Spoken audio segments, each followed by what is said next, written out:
profond, d'intime, de personnel. Vous comprenez?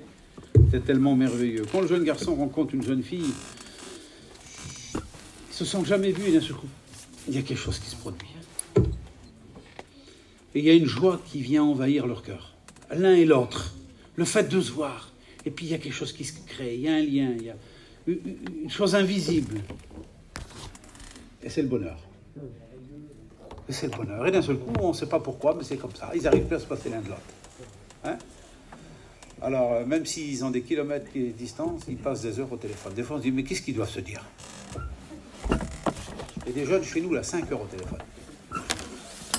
Qu'est-ce qu'ils peuvent bien se dire en 5 heures de temps? Vous vous rendez compte? Toute la famille doit y passer, tout le monde doit y passer. C'est obligé, de toute manière. Non, non, c'est le bonheur d'écouter la voix de l'autre. C'est le bonheur de pouvoir communiquer, de pouvoir parler. Notre bonheur s'appelle Jésus-Christ. Et nous sommes heureux de le connaître, de l'avoir rencontré. Parce que c'est ça le lien entre nous. C'est vrai qu'il y a de l'amitié, on est tous des voyageurs, on est des gens du voyage, on est... Bon, d'accord, tout ça c'est bien, on a plein de choses qui nous rapprochent dans la vie. Oui, d'accord, c'est bien, c'est pas mal. Mais ce qui fait le lien entre nous, c'est Jésus-Christ. Retirer Jésus-Christ et puis chacun retourne chez soi. On retourne à nos occupations, on retourne à notre ancienne vie. Mais notre bonheur, c'est Jésus-Christ. Et je sais que c'est pour ça que vous êtes là. Je sais. Bien sûr, à cause de sa parole, à cause des organisateurs qui ont organisé une réunion, parce qu'ils ont invité un homme de la direction pour apporter la parole. Mais après tout, quelqu'un d'autre aurait pu le faire à sa place. C'est pas ça le problème. Vous comprenez, tout ça, ça fait partie de l'organisation de tout. Hein. Mais le particulier de cette réunion, c'est Jésus-Christ. C'est Jésus-Christ. Et comme disait Paul, nous voulons savoir parmi vous autre chose.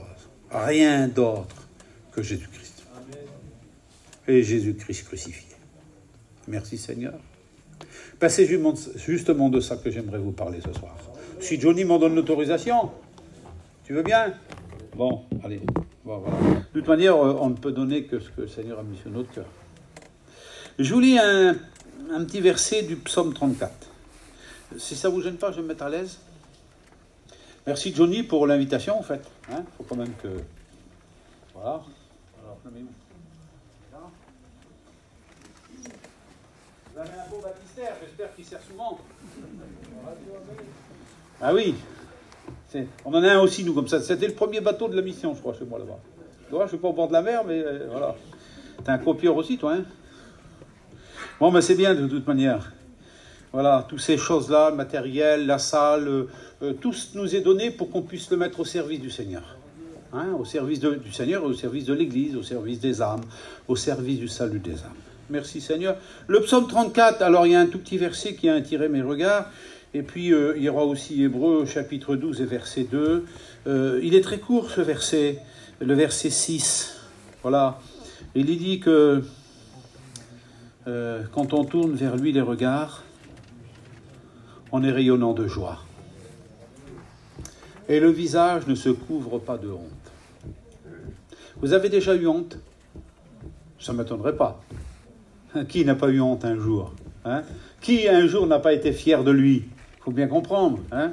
Mais là, c'est important, il est dit, le visage ne se couvre pas de honte, parce que généralement, quand on a honte, on change de couleur. Hein? On ne devient pas tout blanc, on devient tout rouge. Difficile de cacher sa honte. Hein. D'ailleurs, la Bible dit, hein, par rapport au serviteur, afin que le serviteur n'ait pas à rougir, hein, de son mauvais travail. C'est ça, hein. Vous voyez, c'est important, tous ces petits versets de la Bible. Hein. Merci Seigneur. Mais il est dit que quand on tourne vers lui les regards. Alors, je ne sais pas ce soir où vos regards sont tournés. J'espère qu'ils sont tournés vers Jésus-Christ. Je sais que là, aujourd'hui, exceptionnellement à la réunion, vos regards sont sur moi. Et je n'ai pas le droit à l'erreur. Enfin, encore. Vous allez peut-être m'accorder cette grâce quand même. Hein, Johnny? Il faut quand même. Voilà. Mais je sais que dans la parole, il n'y a pas d'erreur. Vous voyez, celui qui nous rassemble n'a pas fait d'erreur ce soir. Et je pense que si tu es venu ici ce soir, je ne sais pas quelles sont les raisons qui t'ont attiré. Peut-être certains sont venus là pour la première fois ou par invitation, ou par occasion, je ne sais pas. Je sais une chose, ce n'est pas une erreur que tu sois là. C'est vraiment quelque chose de bon. C'est quelque chose de très utile. Voilà, donc en méditant sur ce verset de l'Écriture et en examinant cette lecture de la parole de Dieu, j'ai eu 3 questions qui me sont venues à l'esprit. 3 questions par rapport à ce verset. 3 regards différents, ou 3 directions différentes du regard. Je vais vous le partager. Voyez, je vais vous le partager. Quand on tourne vers lui les regards, on est rayonnant de joie et le visage ne se couvre pas de honte. Et l'épître aux Hébreux, qui est repris par l'apôtre, alors là, plusieurs centaines d'années plus tard, bien entendu, et là, il est dit, ayez les regards sur Jésus. Il est toujours question de lui, hein. Ayez les regards sur Jésus, le chef et le consommateur de la foi. Alors bon, ce soir, on va prendre une petite demi-heure, 3 quarts d'heure, je ne sais pas, hein, peut-être 20 minutes, je ne sais pas combien de temps. On va voir comment que le Seigneur va diriger les choses ce soir. Hein. Je crois qu'on est là encore pour 3 jours, hein, c'est ça, hein, jusque dimanche. Et puis le Seigneur a mis des choses sur mon cœur, mais là, je voudrais quand même introduire un petit peu ces quelques réunions, justement, passer un petit moment décontracté, mais quand même que cette réunion soit marquée. J'aimerais qu'elle marque votre esprit. Amen. Vous voyez, qu'elle marque votre conscience. Parce qu'il y a des questions qui sont importantes dans la vie, vous savez. Questions tellement importantes. Vous allez dans un établissement quelconque, on vous donne un formulaire, il va falloir le remplir. Et il y a tout un questionnaire. Hein, sur votre vie, sur votre passage, sur votre passé, sur votre famille. Et puis il faut marquer. Mais là, il y a des questions, et ça ne concerne pas notre vie d'aujourd'hui seulement, ça concerne surtout notre éternité. Alors, il y a donc 3 questions qui me sont venues à l'esprit, et alors, j'ai aussi réfléchi par rapport à notre mission. On est quand même dans une région un peu emblématique. La région Bretagne, c'est là où la mission a commencé. Je ne me trompe pas, les frères, hein. C'est bien ici, en Bretagne. J'espère que vous êtes fiers de ça, non? Hein? Bon, je crois que le panneau là-bas, c'est ça, hein, ça correspond un peu à l'endroit où il y a le premier baptême, hein, en 52. Donc, le panneau n'a pas été peint au hasard là-bas. Hein, c'est bien l'endroit, précisément. Moi, je ne le connais pas, je ne suis pas breton. Mais bon, ce n'est pas un problème de ne pas être breton. Ce qui est le plus important, c'est d'être chrétien. Prédicateur, ce n'est pas une obligation non plus. Mais être chrétien, si vous l'êtes au ciel, c'est important. Et on ne peut pas s'en passer. Alors pourquoi je fais référence à ça? Parce que faut bien comprendre, la mission a un passé. Alors j'ai examiné la mission telle qu'elle est aujourd'hui, si vous voulez, tout le parcours. La mission est là, pour ne pas vous dire des bêtises, elle a 66 ans, les premiers baptêmes. Parce que je suis né en 52, et les baptêmes ont eu lieu en 52. Donc, si vous voulez, j'ai l'âge de la mission, l'âge physique. Alors, j'ai calculé un petit peu, une génération, c'est en moyenne une 40aine d'années. Hein, bon, on n'est pas tout à fait à la 2e génération. Mais la réalité, quand on examine les premières personnes de la mission, en réalité, puis je regardais encore la jeunesse tout à l'heure, on est rendu aujourd'hui à la 3e génération de chrétiens. En moyenne, à peu près à la 3e génération de chrétiens. On pourrait même dire que la 4e génération, elle arrive. Elle arrive. Hein. Et comme disait quelqu'un dans une histoire, les petits poussaient les grands. Je ne sais pas si vous comprenez le jeu de mots, les petits poussaient les grands. Hein. Alors, ben oui, c'est qu'on le veuille ou non, si vous voulez. La mission, elle date des années 50-52 maintenant, et on s'aperçoit que la première génération, c'était nos grands-parents, spirituellement parlant, je veux dire. Hein. Et malheureusement pour nous, il n'en reste plus beaucoup. Vous avez fait attention, hein. Tous nos vieux de l'époque, hein, les premiers qui ont passé par les eaux du baptême, s'il en reste quelques-uns, ils sont vraiment déjà bien avancés en âge. Et il faut comprendre que les fils ont remplacé les pères. Vous comprenez? Et là, aujourd'hui, c'est les petits-fils qui remplacent les pères. Hein. Alors, on trouve ça dans la parole de Dieu. Quand vous lisez le livre de la Genèse, on s'aperçoit qu'il y a eu 3 personnages qui ont marqué l'histoire d'Israël. 3 premiers personnages. Nous avons Abraham, Isaac et Jacob. Vous avez là 3 générations. Je l'ai imagé par rapport à la mission, si vous voulez. C'est pour ça que je vous ai posé la question que je vous ai dit tout à l'heure. Il y a 3 regards et ça va, je pense que ça peut être intéressant quand même. Alors, je sais de quelle génération je fais partie, et il y a aussi les jeunes qui arrivent derrière. Il y a donc eu Abraham, Isaac et Jacob, le petit-fils. Abraham s'est converti à Ur en Chaldée, dans sa ville. C'était un homme qui vivait dans l'idolâtrie. Il vivait dans l'adoration du soleil, des astres, parce que c'était une ville où justement on célébrait le culte du ciel. Et non pas de la divinité spirituelle, mais c'était le culte des planètes. Hein. Donc la source, si vous voulez, du spiritisme et puis aussi des astrologues et compagnie. C'est là-bas, justement, c'est dans la Chaldée qu'on trouve ces sources. Et Abraham vivait dans cette ville, et puis un jour, il a fait une rencontre avec le Christ, enfin avec Dieu. Il a fait une rencontre avec Dieu. Et Abraham s'est converti. Abraham a rencontré Dieu, comme certains l'ont rencontré ici, comme nos vieux de la mission ont rencontré le Seigneur il y a 5 ans, il y a 60 et quelques années maintenant. Ils ont rencontré le Seigneur. Et puis vous comprenez bien que Abraham a transmis son message à son fils, Isaac. Et Isaac aussi, à son tour, a rencontré le Seigneur. Il a rencontré Dieu. Mais ce que je veux dire, vous allez le comprendre. L'expérience du Père n'est pas forcément l'expérience du Fils. Et j'aime écouter les hommes, ils sont peu nombreux aujourd'hui, ou les femmes bien sûr, qui ont connu le réveil, et lorsqu'ils nous expliquent, on voit qu'il y a un feu en eux, il y a quelque chose qui les dévore, ils expliquent tous les détails. J'ai fait des études avec Pato, je ne sais pas si vous connaissez, c'était le fils à Patron, Pato Chauvert, il est en Normandie, on a fait nos études ensemble, il y a 40 ans bientôt. Et il a connu le réveil, il était tout petit, il a connu le réveil, lui. Il a connu ces tons-là, si vous voulez. Hein. Et à chaque fois qu'il prêche, même encore aujourd'hui, il parle, il ne peut pas faire autrement que de parler de ce réveil. Parce qu'il a été marqué par cette première rencontre de la mission, vous comprenez? C'est quelque part le premier regard. Le premier regard sur Dieu, sur l'Évangile, sur la parole de Dieu. Et ça a bouleversé sa vie. Et nos vieux, nos pères ont été bouleversés dans la mission. Et puis bien sûr, est venu ensuite les fils. Mais vous avez remarqué, l'expérience du fils n'est pas forcément celle du père. Elle n'est pas forcément aussi profonde, aussi intense. Mais il y a quand même une expérience. Hein, il n'y a pas de souci. Elle est là, cette expérience. Et puis nous sommes tous les enfants de la mission. Il faut bien comprendre. Alors des fois, j'écoute les jeunes parler. Ah, il dit les vieux. Eh oui, mais s'il n'y avait pas eu les vieux, il n'y aurait pas les jeunes. Il faut bien comprendre ça. Vous avez vu, dans une famille, les enfants, ils se rebellent un peu contre leurs parents. Ils se comportent comme si les parents n'avaient jamais existé. Et ils oublient de dire que s'il n'y avait pas eu leurs parents, ils ne seraient pas là. Et c'est pour ça qu'il faut qu'on pense aussi à nos origines. C'est important. Il ne faut jamais renier ce qu'on était. Et il faut toujours se souvenir de l'endroit où on est né.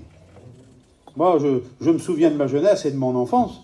Je ne sais pas pour vous en Bretagne, vous étiez peut-être plus évolué que nous. Moi, je suis dans le nord de la France, là-bas, près de Soissons, Reims, Laon, exactement. J'ai passé mon enfance et ma petite jeunesse sur un gadou. On est né au pied du gadou. Je vous dis franchement, on mangeait beaucoup sur le gadou. On se chaussait beaucoup sur le gadou. On avait beaucoup de vêtements qui venaient du gadou. Puis si ce n'était pas les vêtements, et puis c'était au moins ce qu'on ramassait, puis on allait le vendre au chiffonnier, quoi. Vous voyez, c'était comme ça, mais on ne peut pas renier ses origines. Et puis on est là aujourd'hui. Vous comprenez? C'est tellement important. Alors il y a eu Abraham, le père. Merci Seigneur pour nos Abraham qui ont marqué notre mission.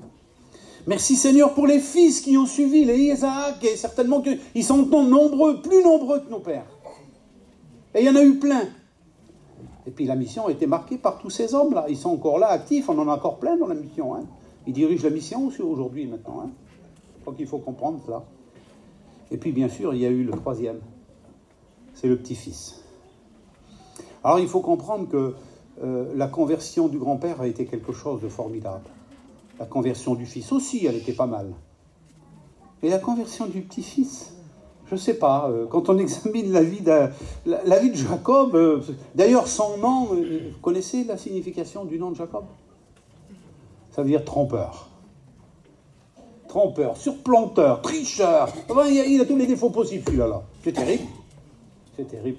Rassurez-vous, les jeunes, je ne suis pas en train de vous dire que vous êtes des tricheurs. C'est pas ça du tout. Hein. Parce que je bénis le Seigneur pour l'œuvre de la jeunesse. Il y a vraiment un grand travail qui se fait. Et je me réjouis parce que c'est l'avenir de la mission. Comprenez? Je le dis toujours chez moi, occupez-vous des jeunes. Les jeunes, c'est l'avenir de l'Église. C'est l'Église de demain. Comprenez? Et moi, je suis dans la direction aujourd'hui, mais je sais très bien que c'est un jeune qui va me remplacer. Ben, heureusement que c'est comme ça. Comprenez bien qu'ils vont pas... J'ai 67 ans, bientôt là. Ils vont pas mettre un homme de 80 ans pour me remplacer. Il faut qu'ils en mettent un de 50 ans. 45 ans. C'est la logique, hein, Henri? C'est comme ça que ça doit être de toute façon. Il faut accepter d'être remplacé. Bien. Alors, vous voyez, je vous dis ça en passant pour vous faire comprendre. Il y a 3 générations qui ont marqué notre mission. Et là, nous sommes rendus maintenant la 4e qui est naissante. C'est ça, mon Johnny. Elle arrive derrière nous, là. Et cette 3e génération, il faut qu'on la prépare.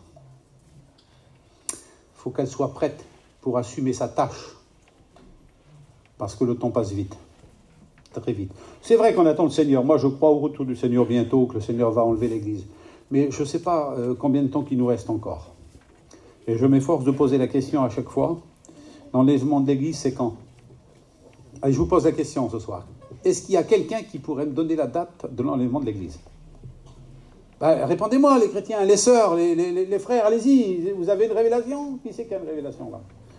Ben, il est dit dans la parole de Dieu que même le Fils de l'homme ne le sait pas. Ou ne le savait pas tant qu'il était sur la terre. Donc ce n'est pas à nous de le savoir. Mais c'est à nous de savoir que Jésus revient. Et que bientôt l'Église va être enlevée. Mais en définitive, la Bible, elle nous parle des derniers temps, elle nous parle des derniers jours, et elle nous parle des dernières heures. Alors l'enlèvement de l'Église, ça se chiffre en quoi? En temps? En jours? En heures?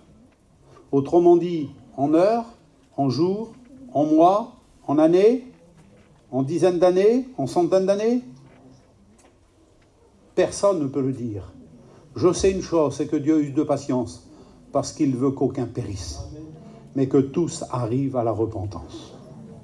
Et je crois que ceux qui sont ici et qui ne sont pas encore convertis, vous pouvez bénir le Seigneur de ce que Jésus-Christ n'est pas revenu, parce que sinon vous seriez perdus définitivement.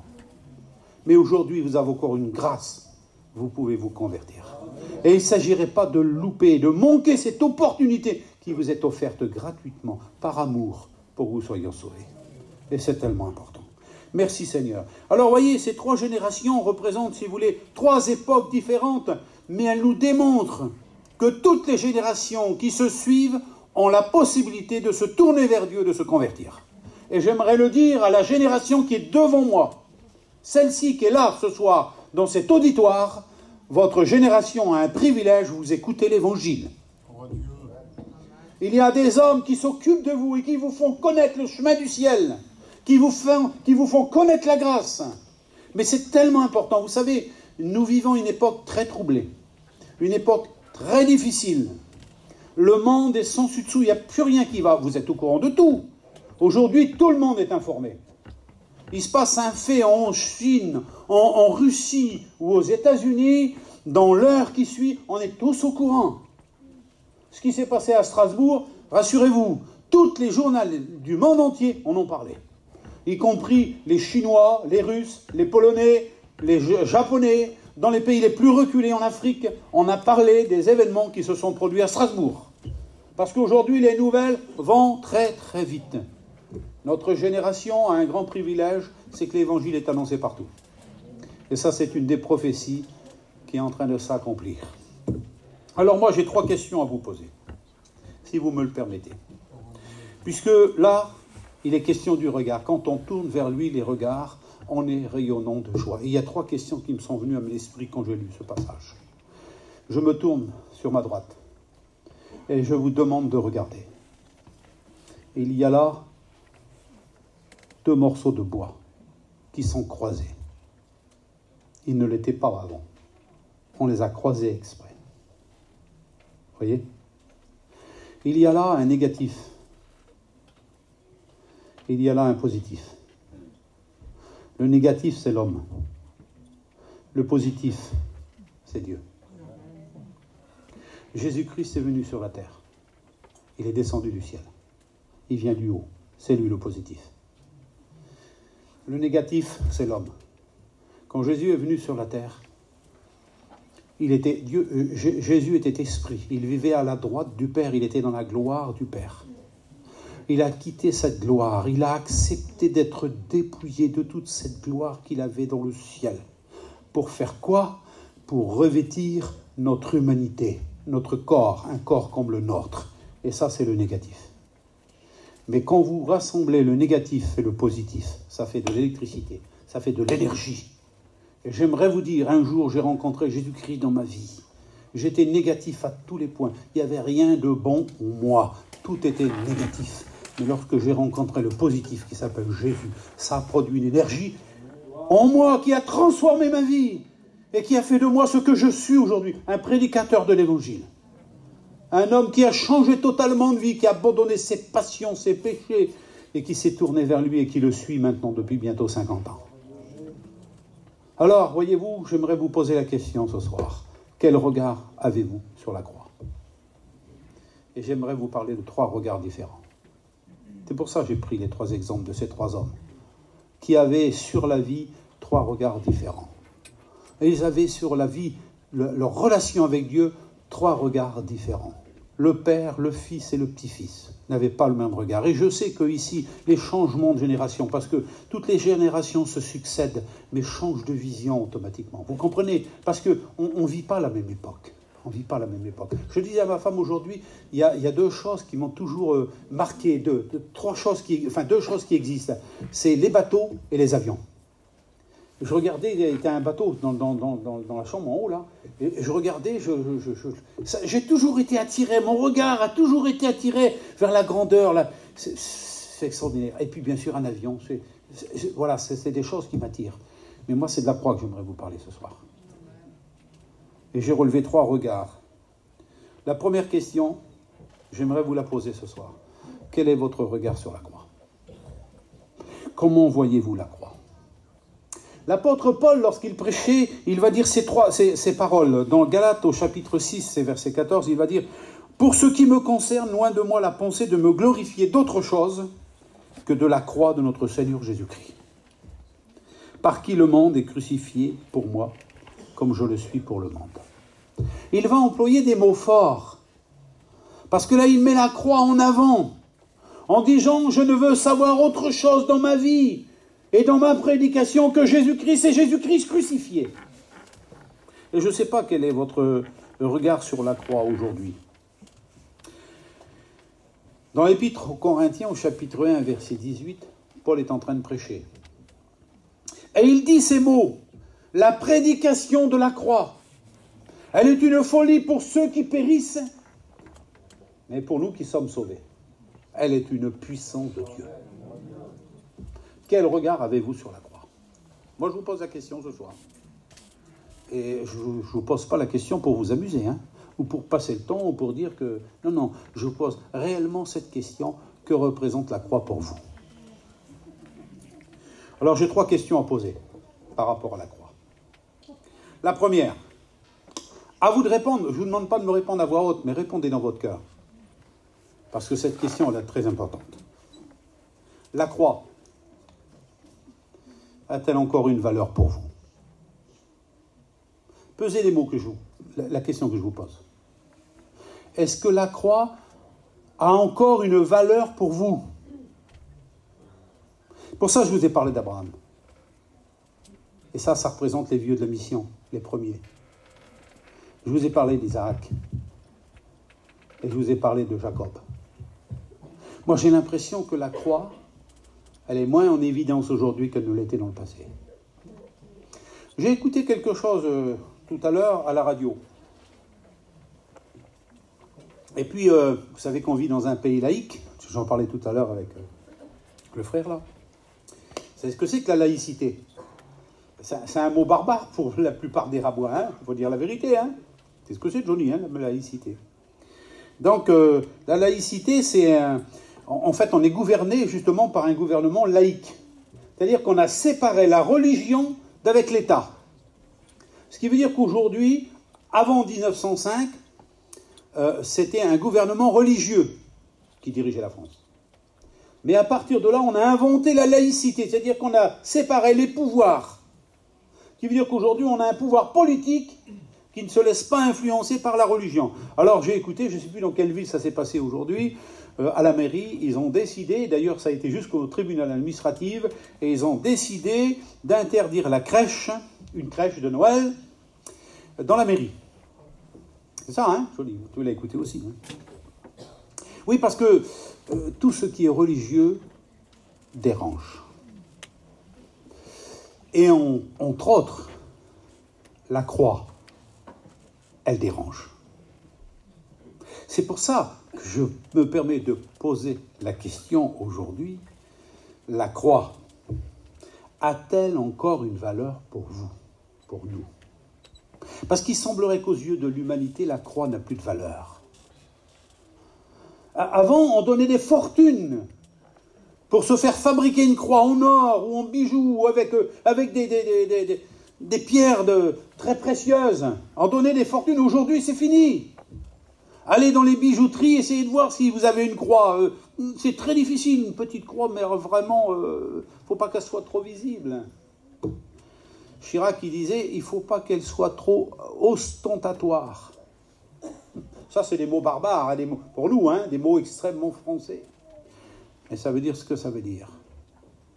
Parce qu'aujourd'hui, dans toutes nos institutions françaises, on a mis Dieu dehors. Quelqu'un disait l'autre fois, quand on arrivait dans un hôtel, il y avait une Bible sur la table de chevet. Aujourd'hui, il n'y en a plus. Vous avez des guides. Ça, c'est Cœur et Cantique. Et vous avez des guides des hôtels. Vous ne trouvez plus de Bible.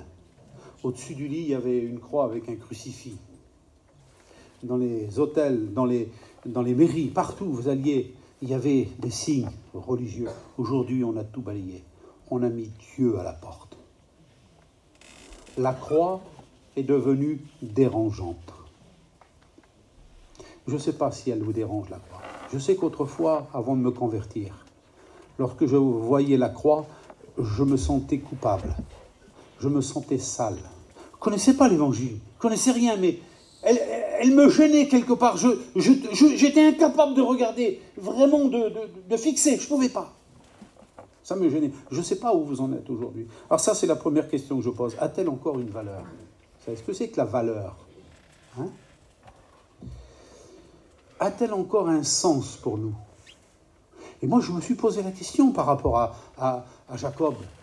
Parce que Jacob était le petit-fils. Mais je vous dis franchement, c'est vrai que son grand-père avait rencontré Dieu, mais lui, il a fallu qu'il passe par Bethel. D'ailleurs, il a fait exprès de marquer Bethel devant elle, Bethel. Hein? Parce qu'avant Bethel, Jacob ne connaissait pas le Seigneur. C'est à Bethel qu'il a rencontré Dieu. Bethel, c'est la maison de Dieu.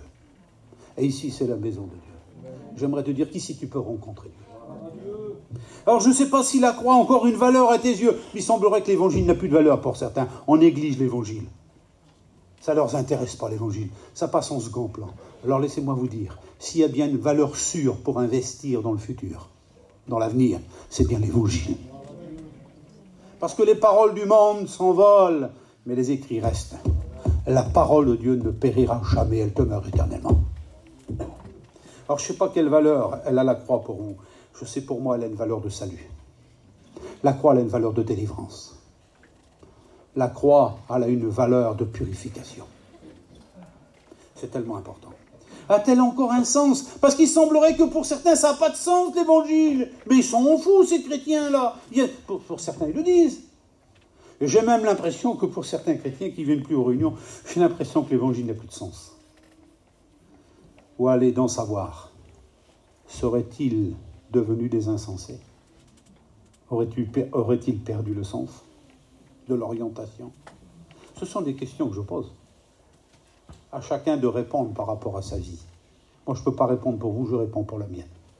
Je sais une chose, c'est que la prédication de la croix, elle est à prendre au sérieux. Parce que c'est réellement une chose sérieuse. Et la troisième question, parce que vous voyez, c'est ça. A-t-elle encore une valeur pour nous? A-t-elle encore un sens? Véritablement le sens qu'elle doit avoir? Parce que vous savez, il y a beaucoup de gens, ils n'entreront jamais dans un cimetière sans faire le signe de croix. Ils sont dans un endroit religieux, ils font le signe. Il y a même des gens qui prennent le pain, qui font le signe de croix sur le pain avant de le manger. elle a un sens religieux, mais ça ne va pas plus loin. Alors que la croix, elle est capable de vous conduire jusqu'au ciel. La dernière question. A-t-elle encore, la croix, un impact dans notre vie? Est-ce qu'elle est capable encore de nous marquer en profondeur, la croix, la prédication de la croix? Si vous saviez, je me souviens dans ma jeunesse, lorsque j'ai rencontré le Seigneur, j'avais un peu plus de 17 ans. Chaque fois que je chantais, quand je chantais un cantique sur la croix, on en chantait beaucoup à l'époque, j'étais bouleversé. Je me mettais à pleurer à ma place, parce que je réalisais justement ce qui s'était passé à la croix, et que c'était à cause de moi que la croix était dressée. Comprenez? C'est tellement important, ces choses. J'ai été touché par le cantique que la sœur a chanté tout à l'heure avec son compagnon là. Vous avez vu? Il était question de la croix, justement. Il était question de la croix. Alors, je ne sais pas où vous en êtes. Je sais une chose, c'est que la prédication de la croix, elle est dérangeante pour certains. Oui, la prédication de la croix est une folie pour ceux qui périssent, pour ceux qui sont contre Dieu, pour ceux qui n'en veulent pas. Mais pour nous qui sommes sauvés, elle est une puissance de Dieu. Si vous saviez ce soir quelle puissance se dégage du message de la croix, et je vais vous dire, ça paraît inoffensif, le bois là, la croix, ça paraît inoffensif. Mais si vous saviez quelle puissance derrière, elle renferme tout l'amour de Dieu. Elle renferme toute la sagesse de Dieu. Parce que Dieu est capable de sauver par une croix. Alors ça, c'est une folie, c'est pas possible. Vous allez dire ça au docteur, mais le docteur, il dit, mais monsieur, il faut un médicament. Mais le médicament de Dieu, justement, c'est à la croix qui se trouve. Pour le salut de l'humanité tout entière. Et j'aimerais te le dire, c'est pas la peine de te fabriquer des idées préconçues à l'avance. Si tu veux être sauvé, il faut que tu viennes à la croix. Et il n'y a rien d'autre à faire. Ça, c'était la première question que j'ai posée. Quel est le premier regard sur la croix? Le deuxième regard, il est aussi sur la croix, mais un petit peu plus profond. Quel est votre regard sur la mort de Jésus? Premier regard, c'est le regard sur la croix, qui est dérangeant bien souvent. Quel est votre regard sur la mort de Jésus? Je vous pose la question, je me permets de vous interpeller ce soir. Je peux le faire en tant qu'évangéliste, j'ai le droit de le faire. Jésus a interpellé ses contemporains, Jean-Baptiste le faisait aussi, Paul et les apôtres l'ont fait, parfois même au péril de leur vie. Eh bien, je me permets de le faire ce soir, de vous interpeller. Quel est votre regard sur la mort de Jésus? Comment voyez-vous la mort de Jésus? Alors, Paul écrit aux Galates. Galates, ça aurait très bien pu être... comment c'est qu'on dit? C'est Bressois, hein? Ça aurait pu être aux Bressois. Non, là, il écrit aux Galates. Pourquoi écrivait-il aux Galates? Parce que c'est lui qui avait prêché l'évangile là-bas. Et il y avait eu le réveil. Et il y avait des chrétiens, des gens qui s'étaient convertis. Mais ils se laissaient facilement détourner du fondement de l'évangile. Alors Paul est obligé de leur écrire assez sévèrement. Et il va leur dire: oh Galates, insensés que vous êtes, vous, aux yeux de qui Jésus-Christ a été peint comme crucifié. Comment pouvez-vous vous détourner si facilement de ce message que vous avez reçu? C'est un peu ça les paroles qu'il est en train de dire, Paul. Vous voyez? Ô Galates dépourvus de sens, qui vous a fasciné, qui vous a enjôlé comme ça pour que vous vous détourniez si facilement de l'évangile? C'est pour ça que je pose la question en vous disant: quel est votre regard? Quel est notre regard sur la mort de Jésus? La croix est une chose, mais la mort de Jésus est une autre chose. Parce que je vais vous dire, avant la mort de Jésus, il y a eu des milliers et des milliers de personnes qui sont mortes sur des croix. C'était le mode général d'exécution des coupables. Les Romains utilisaient fréquemment la croix, et alors en 600 ou 700 ans de règne, je peux vous dire que c'est des dizaines de milliers, voire des centaines de milliers de personnes qui ont été crucifiées par les Romains. Mais ils n'étaient pas les seuls, parce que quand vous lisez la Bible du temps d'Esther, Mardoché a failli être pendu sur le bois, et c'était des croix, c'était déjà une croix qu'il avait déjà dressée. Donc c'est pour vous dire. Alors moi je vous pose une question, toujours des questions. Me permet de vous interpeller. La mort de Jésus est-elle une banalité pour vous? Est-ce qu'elle est une chose ordinaire? Mais c'est important de rappeler ces choses. Ce que j'aimerais quand même vous dire ce soir, c'est que la mort de Jésus n'était pas une mort ordinaire. D'ailleurs, c'est simple, l'Évangile nous le rapporte. Jésus n'était pas un homme ordinaire. Jésus était le Fils de Dieu. C'est pour ça que j'insiste pour vous poser cette question. Quel est le regard que vous avez sur la mort de Jésus? Parce que Jésus n'était pas un homme ordinaire. C'est le seul qui était capable de commander à la tempête de se calmer et au vent de se taire et tout. Le calme est revenu instantanément. C'est le seul qui était capable de dire au lépreux, je le veux, sois pur. Et en le touchant, il a été purifié de sa lèpre. C'est le seul qui a été capable de dire au paralytique, lève-toi et marche et va dans ta maison. C'est le seul qui a été capable d'enseigner la parole avec exactitude. Jésus n'était pas un homme ordinaire. D'ailleurs, au moment de la crucifixion et à la fin, au moment que Jésus allait mourir, le centenier romain, lui qui avait donné des ordres à ses soldats pour crucifier le Seigneur, je regardais la croix et puis je regardais les clous. C'est significatif, hein, c'est parlant hein, ce qu'on voit devant nous. Hein. C'est pour ça qu'on a du mal à regarder. Parce que quelque part, écoutez, je vous le dis honnêtement, quelque part, c'est un peu barbare. Oui, n'ayons pas peur des mots, même si ça nous bouscule, tant pire. La croix, c'est de la barbarie. On parle des nazis, on parle de ce qu'ils ont fait subir à des millions de personnes pendant la guerre, ça a été atroce. J'aimerais quand même vous dire, ce que Jésus a subi, c'est atroce. Et c'est pour vous et moi. C'est pour nous sauver. C'est pour ça, moi, je pose la question, quel est notre regard sur la mort de Jésus?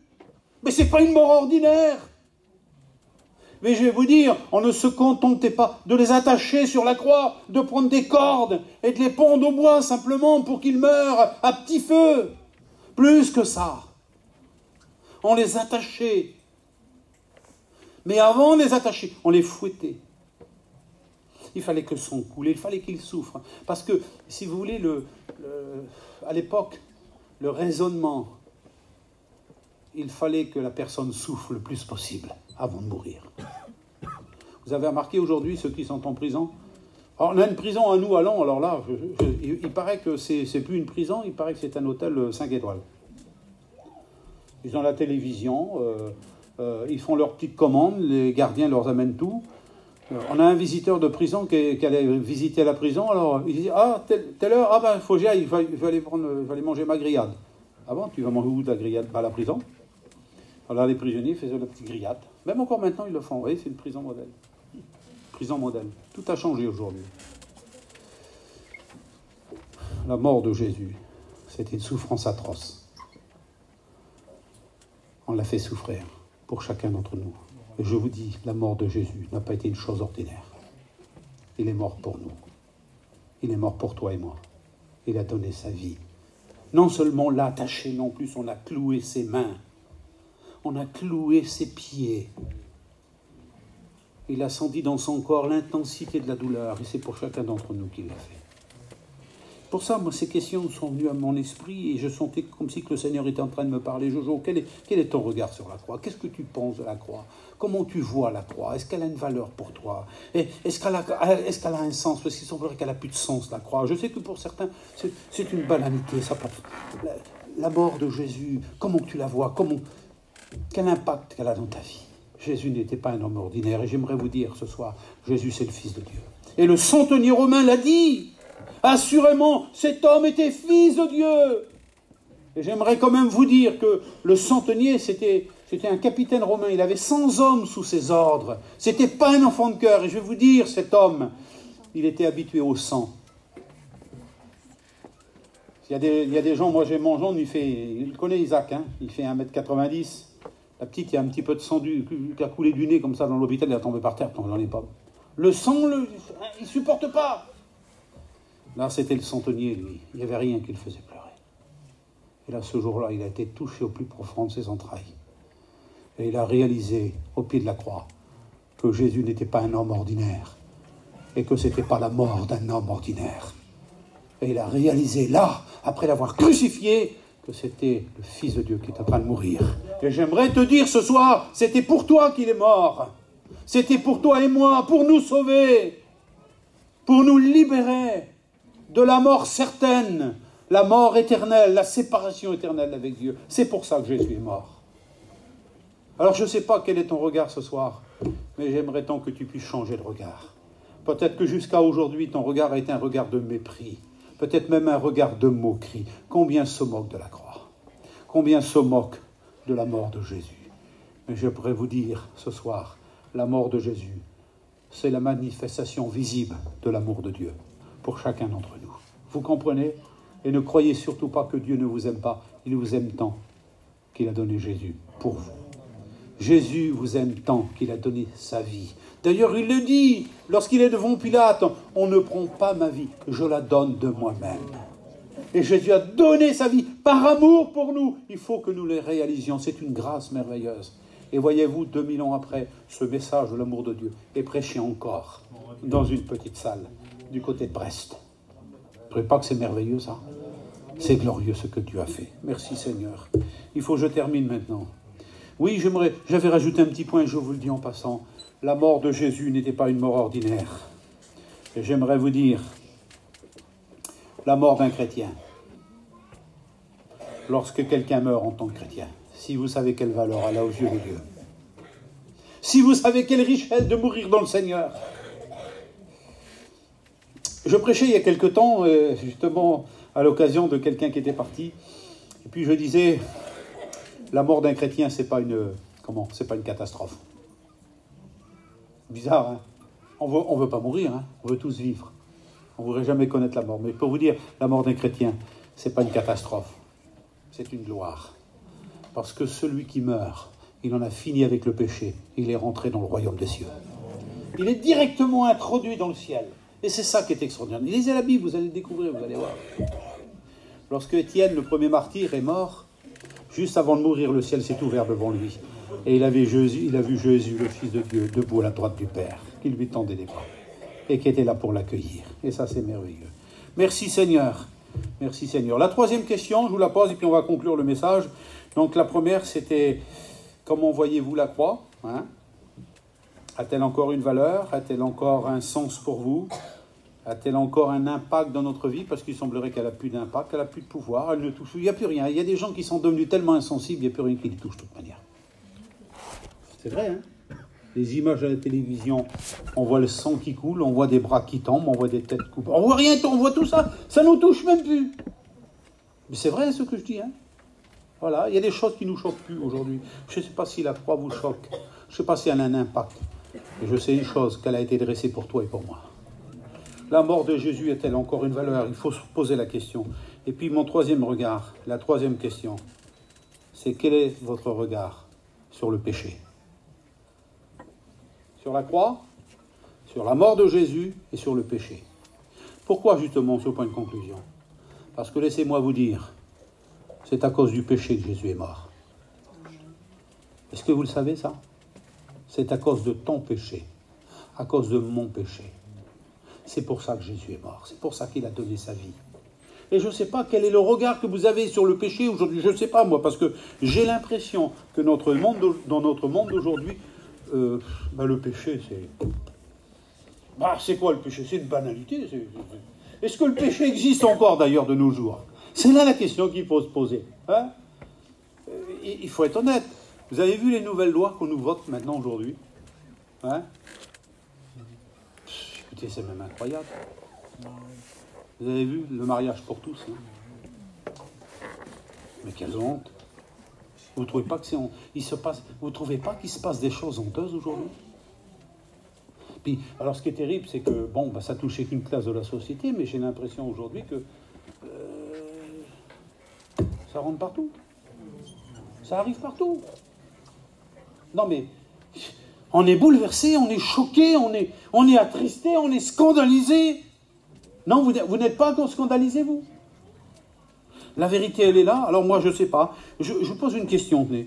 Que représente le péché pour vous? Non, mais la question, elle est là. Il faut savoir. Hein, que représente le péché pour vous? Paul disait, en Romains chapitre 12, verset 9, écoutez bien ces mots, « Ayez le mal en horreur. Attachez-vous fortement au bien. » Ayez le mal en horreur. Alors je crois qu'il faut réaliser. Alors au fond, tiens, une question encore. Mais au fond, c'est quoi le mal ? Une question plus profonde. Où est la limite entre le bien et le mal ? Elle est où la limite ? Parce qu'aujourd'hui, il semblerait que c'est fini. Il n'y a plus de limite. Bon nombre de personnes viennent poser... Mon oncle, est-ce que je peux faire ça ? Est-ce que j'ai le droit de ça ? Est-ce que... On ne sait plus. Où est la limite ? De ce que l'on peut faire ou de ce que l'on doit faire, on ne sait plus où on en est. On vit une époque très troublée, très difficile. Et puis de plus en plus, il faut le dire la vérité, j'ai un téléphone dans ma poche, moi aussi. Vous en avez tous aujourd'hui. Tout le monde va sur Internet et il se dit n'importe quoi. Il s'enseigne n'importe quoi. Il se pratique n'importe quoi. Sur Internet, tout le monde est beau, tout le monde est gentil. Le mal n'existe plus. On doit faire tout ce qu'on veut. Il est interdit d'interdire. Parce que c'est ça le nouveau message, le nouveau slogan aujourd'hui. Mais ça n'empêche pas que le mal, c'est mal. Et qu'il y a une différence entre le bien et le mal. Et moi, j'ai l'impression... C'est pour ça que je vous ai parlé d'Abraham, je vous ai parlé d'Isaac et je vous ai parlé de Jacob. Parce qu'avant de partir à Bethel, à la maison de Dieu, tu l'as lu certainement, c'est au chapitre 35, l'Éternel lui a dit au retour de Padam Aram, c'est ça, hein ? Il lui a demandé d'aller à Bethel. Il dit avant d'aller à Bethel, occupe-toi de ta famille, occupe-toi de ton foyer. Et vous savez ce qu'il a fait ? Il a rassemblé sa petite famille. Et il y a 2 choses qu'il leur a dit très importantes. Enfin, 3 choses même. Il leur a dit, purifiez-vous.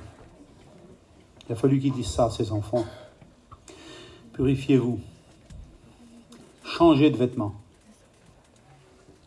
Et une 3e chose, ôtez les dieux étrangers qui sont au milieu de vous.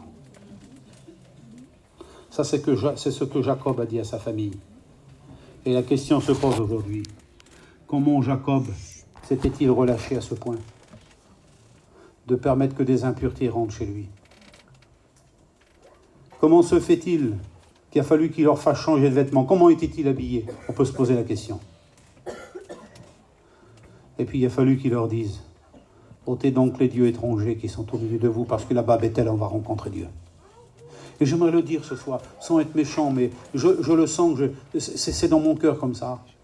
Bientôt la rencontre avec le Créateur va se produire. Ne croyez surtout pas qu'on échappera à son regard, qu'on échappera à sa rencontre. On ne pourra jamais échapper à sa rencontre. Et un jour ou l'autre, il nous faudra le rencontrer. Et c'est pour ça que la Bible dit, prépare-toi à la rencontre de ton Dieu. Et je le dis aux gens qui s'appartiennent pas au Seigneur, je le dis aux chrétiens, ne vous relâchez pas surtout. Soyez pas comme Jacob.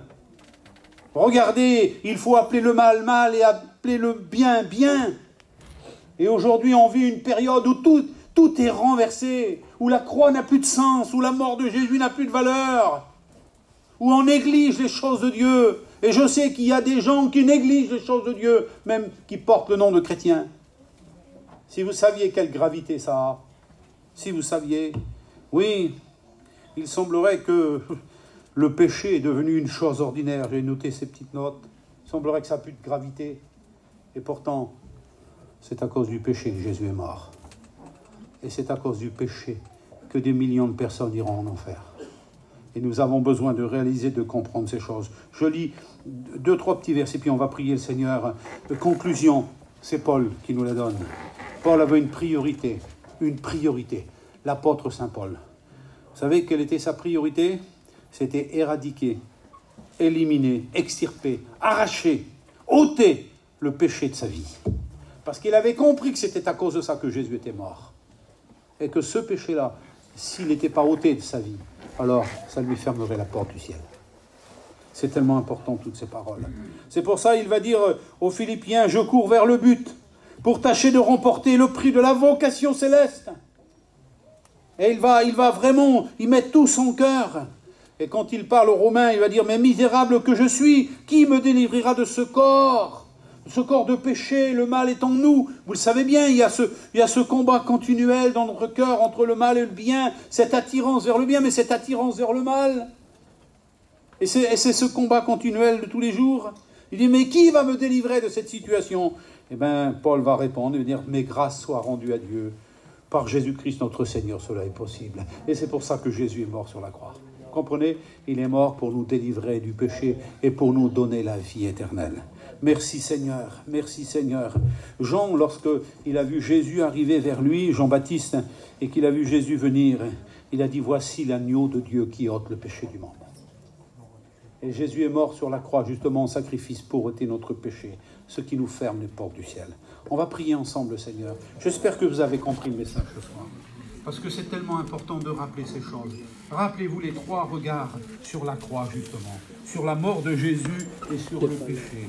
Et rappelons-nous que si Jésus est mort, c'est justement à cause de ce péché et qu'il s'agirait quand même ce soir d'être au clair et de savoir où nous en sommes par rapport à la croix, par rapport au sacrifice de Jésus et par rapport à l'amour de Dieu. Seigneur, je loue ton nom de plus profond, d'intime, de